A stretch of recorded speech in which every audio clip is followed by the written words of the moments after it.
just ask somebody that's got guts enough to raise their hand in this room, and I'm wondering about on the other side of that screen. Anybody ever just flat out embarrassed yourself in front of people? Anybody? Anybody embarrassed yourself almost habitually? Anybody had a season that you didn't just embarrass, like it was a season of embarrassment? It can happen to us in our workplace. We can come under shame.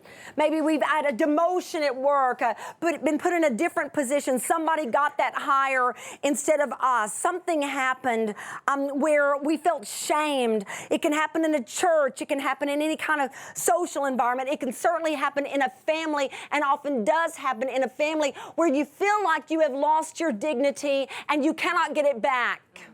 If that has ever been you, or if it ever will be you, listen, you need to tune in, because this is one of the most beautiful things that you can possibly find in this narrative, where the enemy had come to torment and left this man completely exposed in his shame, and he is clothed at the end of the scene and in his right mind. And I want you to press into this story with me. What happens when people want to remind you of your shame?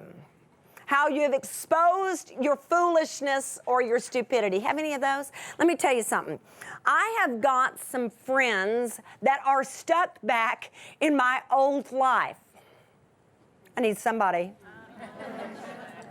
And I don't care how many years have gone by, we bring up the same thing about me sooner or later when we have a reunion. Anybody? They go, well, remember when? You know, I'm trying not to any longer remember when, because stay with me here, it's been decades. It's been decades. Is there no way we let a person move on? But have you ever noticed that when you get up courage enough to move on in Jesus, you got people in your life that don't want you to? They do not want you to, because they feel power over you as long as they can still remind you of your shame.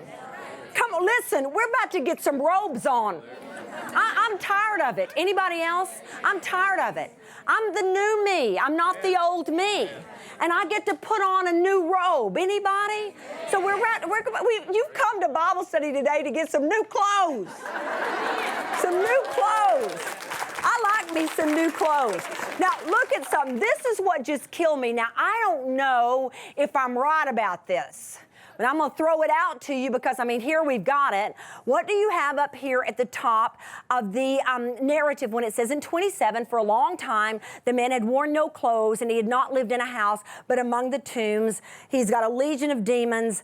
Come on down. We've seen and read what happens when Jesus calls them forth from him. But I want you to see now in verse 35, it says then the people went out to see what had happened, and they came to Jesus and found the man from whom the demons had gone sitting at the feet of Jesus, clothed.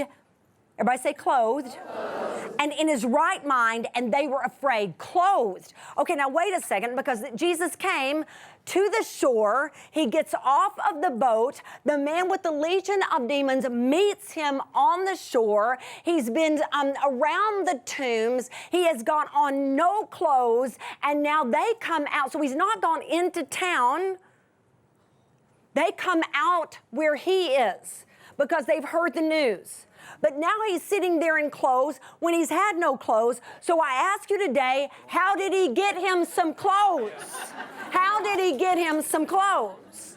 Because I'm going to tell you, there was not a TJ Maxx of the Gerasenes.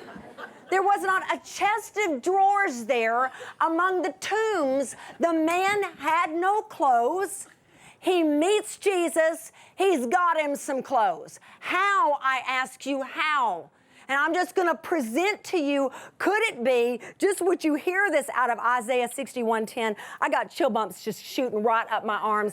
I delight greatly in the Lord. My soul rejoices in my God, for he has clothed me with garments of salvation and arrayed me in a robe of his righteousness. I just wonder if Jesus just took off what was on his shoulders and went, you know what, wear this. I don't know.